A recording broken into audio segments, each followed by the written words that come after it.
दरगाह मुबारक ते के वक्त में कुछ 2-3 साल मूं भी हिते ख़िदमत कई पढ़ाइण जे लाइ मां हिते हुयुसि उन ॾींहंनि में पाण विया पे हज ते दरगाह मुबारक जा मुअज़्ज़िन साईं हाफ़िज़ सनाउल्लाह सिकंदरी उहे बि तयार थिया हज ते उहे अॻ में विया साईं मुफ्ती साहब वरी उन खां तारीख़ बाद में ई पर उन ॾींहंनि में साईं मुफ्ती साहब जो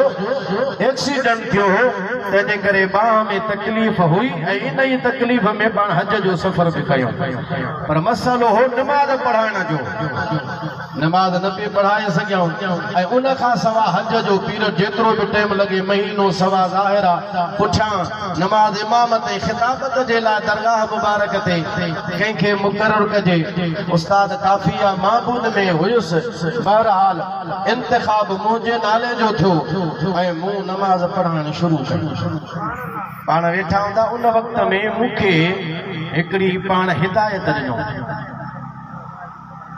हाणे उहा हिदायत उहा आहे जेका हदीस में मौजूद आहे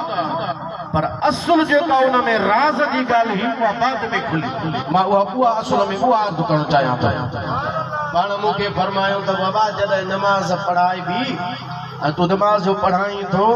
त ॿिनि सजदनि जे विच में हिकिड़ो सजदो करे माण्हू मथे ते ईंदो वरी ॿियो सजदो कंदो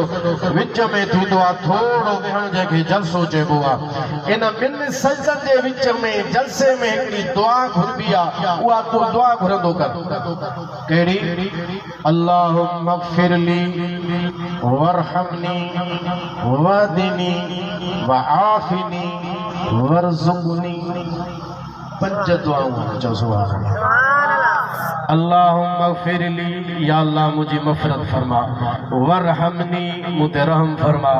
वआफ़िनी मुझे आफ़ियत अता फरमा वहदिनी हिदायत अता फरमा आफ़ियत अता फरमा रिज़्क़ भी अता फरमा सुभान अल्लाह पर ॿिन्ही सजदनि जे विच में इहा दुआ घुरंदो रहो उहो वक़्तु वरी अॼु जो वक़्तु बाद कयां तो 27-28 सालनि खां बाद में इहा हदीस में दुआ आहे मूंखे पाण फरमायो त इहा पढ़ंदो कर पर इन जे पुठियां हिकमत कहिड़ी हुई एतिरा साल 25-26-27 सालनि जो अरसो गुज़री वियो इन तां हिकमत तां पर्दो न खजो ऐं उहो वरी पर्दो कॾहिं खजी वियो सदन रिसाल खां पोइ सुभान अल्लाह उन जी हक़ीक़त मुंहिंजे अॻियां ज़ाहिर थी सैयदना अली मुर्तदा शेर ख़ुदा खां हिकिड़ो सवाल थियो तवज्जो अथव सुभान अल्लाह जो मौला अली खां सवाल थियो क़िबला नमाज दे अंदर 4 रकातूं या 2 रकातूं उन 2 रकातुनि मां हर रकात में क़याम बि हिकु आहे रुकू बि हिकु आहे पर हर रकात में 2 सजदा छो सुभान अल्लाह हर रकात में 2 सजदा छाजे करे इन जूं हिकमतूं जवाब तो खोड़ बाबा शरई हुकुम हुजूर जो अमल हुजूर जो हुकुम शरई अहकाम अल्लाह जा फेल मुअल्लल बिल अखरास न हूंदा ये जवाब हन जेके मदरसन में शागिर्दनि खे असां पढ़ाईंदा आहियूं हिकमतूं कंजूं ज़ाहिर पर इन ॻाल्हि जूं त भाई हर रकात में 2 सजदा छो इन जूं कुछ हिकमतूं फ़िक़ह जो हिकिड़ो किताब आहे अल बहर राइक़ून में लिखियल त 2 सजदा छो उन में जेके ॿियूं हिकमतूं लिखियल उन में हिकमत हिकिड़ी उहा बि लिखियल आहे जेका मौला अली साहिल खे जवाब में ॿुधाई मां उहे ॿियूं नथो हिकमतूं ॿुधायां मां सिर्फ़ उहा हिकमत थो ॿुधायां जेका हज़रत अली साईं उनखे साहिल खे इरशाद फरमाई साहिल सवाल कयो कि बिला हर रकात में रुकू भी हिकिड़ो आहे क़याम भी हिकिड़ो आहे पर सजदा बि छो हन सैयदना अली मुर्तदा शेर ख़ुदा फरमायो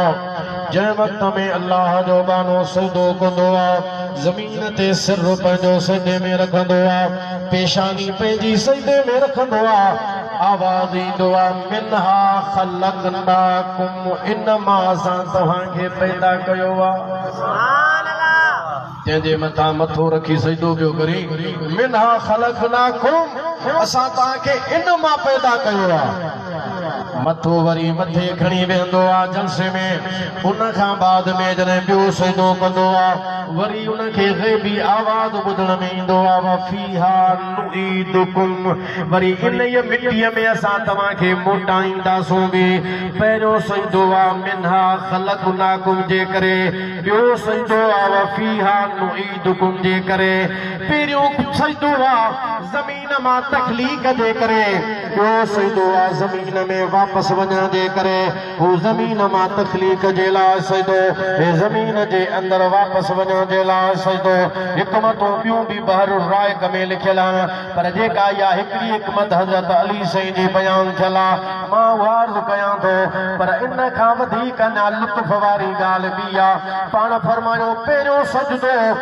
मिनहा ख़लक़नाकुम जे करे ॿियो सजदो वफ़ीहा नुईदुकुम जे करे आहे पर इन ॿिन्ही जे विच में हाणे इहा असल ॻाल्हि मां करणु थो चाहियां जेका उस्ताद मुफ्ती साहिब मूंखे ॿुधाई हुई पाण फरमायो ॿिन्ही सजदनि जे विच में हिकु तो सजदो कयो ॿियो सजदो वरी बाद में कई इन ॿिन्ही सजदनि जो जेको विच वारो अरसो आहे इहो आहे इंसान जे ज़िंदगीअ जो अरसो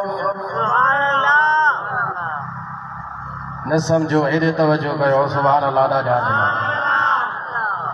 पहिरियों सजदो मिनहा ख़लक़नाकुम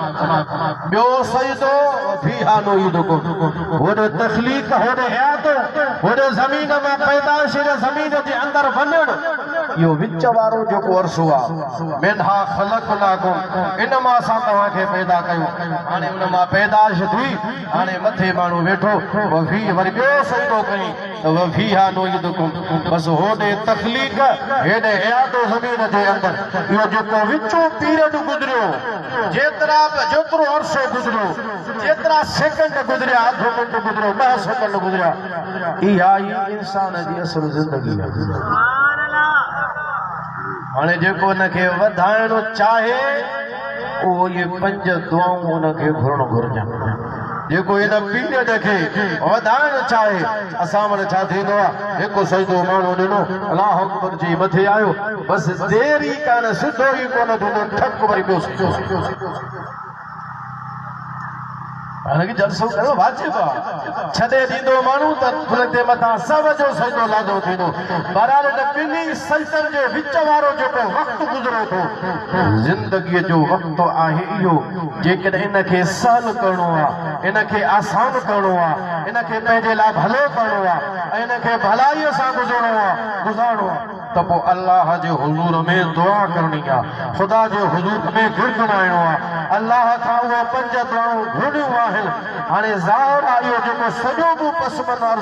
मंज़र अर्ज़ु कयो इहो उन वक़्त में त ज़हन में कोन आयो वक़्तु त गुज़रंदो रहियो हलंदो रहियो पर जॾहिं हज़रत अली साईं जी मूं इहा ॻाल्हि पढ़ी उन खां बाद में मुंहिंजे ॻाल्हि दिमाग़ में सम्झ में आई त 26-27 साल पहिरियां जेका उस्ताद मुफ्ती साहिब रहमतुल्लाह अलैह मूंखे फरमायो हो त ॿिनि सजदनि जे विच में हीअ दुआ घुरंदो कर असुल में इहो दुआ घुरणी बि ही ऐं हज़रत अली साईं जो न ॿुधायल हिकमत जे तरफ़ इशारो